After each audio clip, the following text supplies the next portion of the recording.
Uklasish Caroline Hilton, Heshquiak Supsish. Ukla Wakatush Koatsa Umti. My name is Caroline Hilton. I am a lady from Heshquiat. I come from the house of Mamayuch.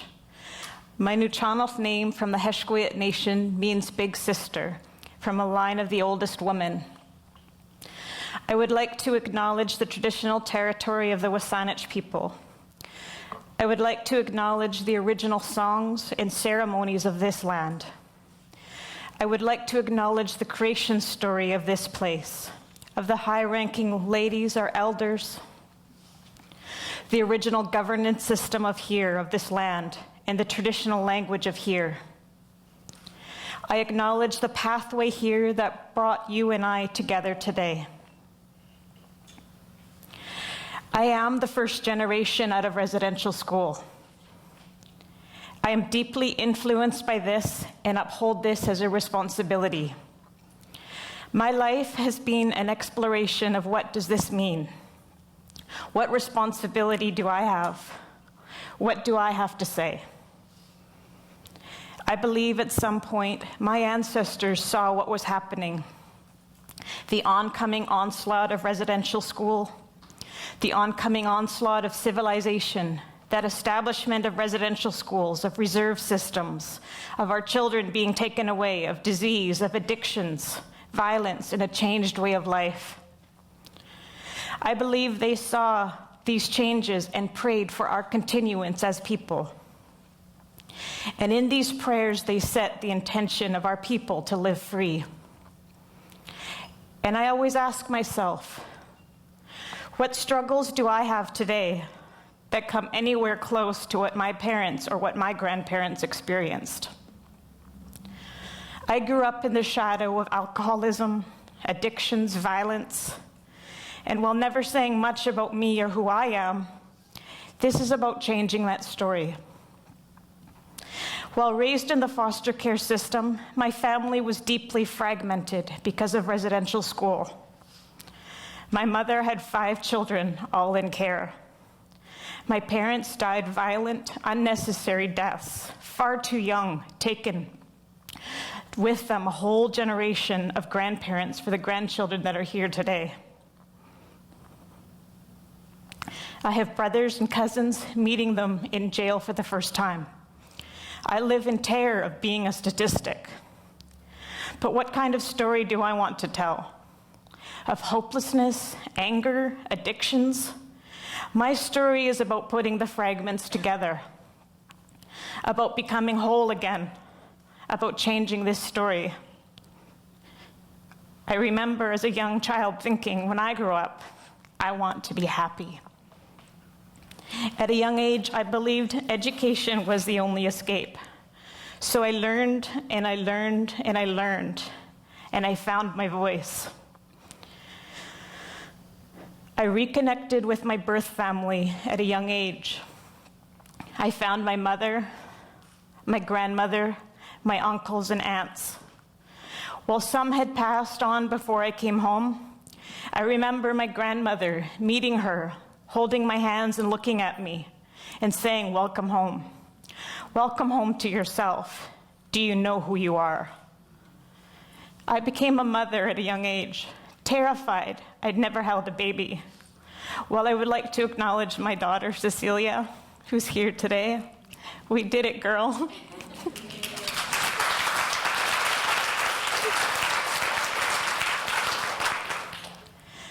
This is about transforming that terror of not being able to be a mother, of that disconnection, because it's now or never. Transform that fear and change that intergenerational story, because I didn't believe I could do it. My mother couldn't do it. But to change that story, to bring those fragments back together, I had to believe I can raise a daughter. I can be a great mother. I could change that story. I'm all about facing the fear, to face that fear head on, to transform what I didn't yet have words for.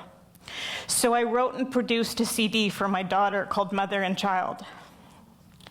to bring a voice to transform that fear, because that is my responsibility, being the first generation at a residential school, to transform the vicious cycles and to find my voice.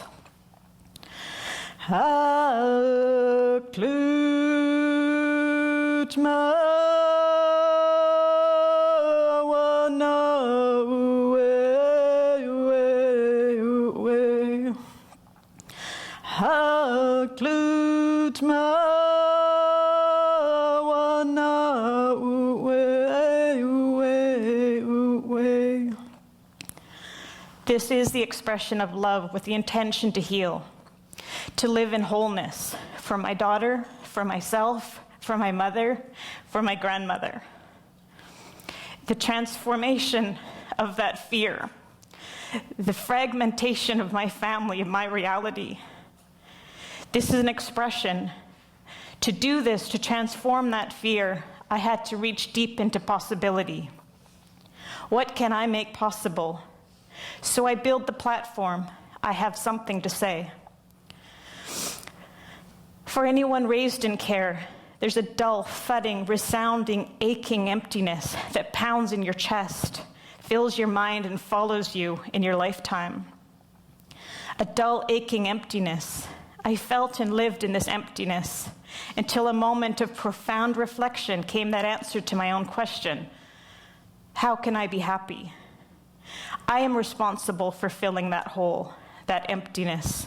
I fill it every day with love, joy, happiness, and intention.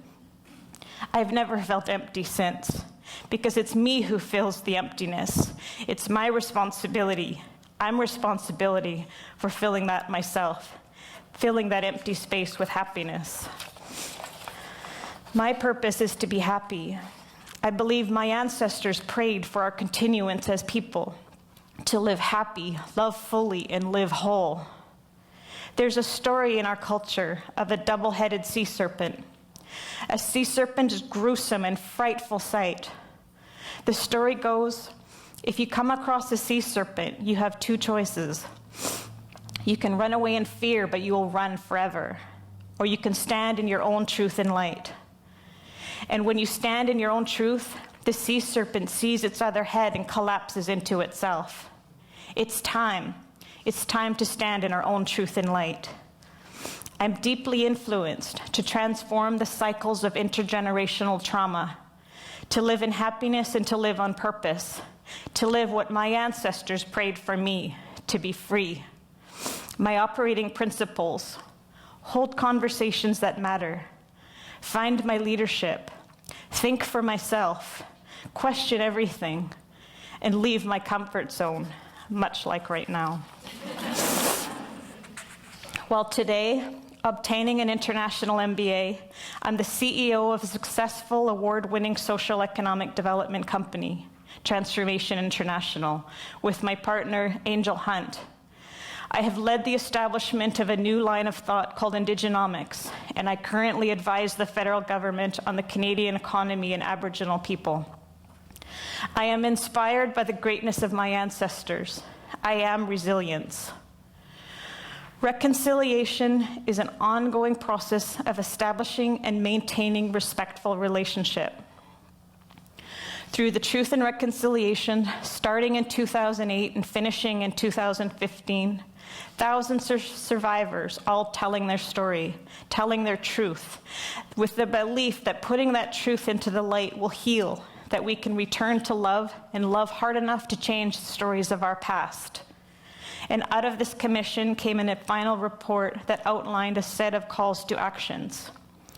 In order to redress the legacy of residential schools and advance the process of Canadian reconciliation, the Truth and Reconciliation Commission final report made these specific calls to action.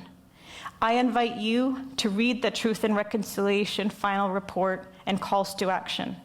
This is my ask. These actions are built on the lived experience, the lived reality of First Nations people here in Canada. Find your leadership. Hold the conversations that matter. Let's change the story, and let's have the courage to do it together. Thank you.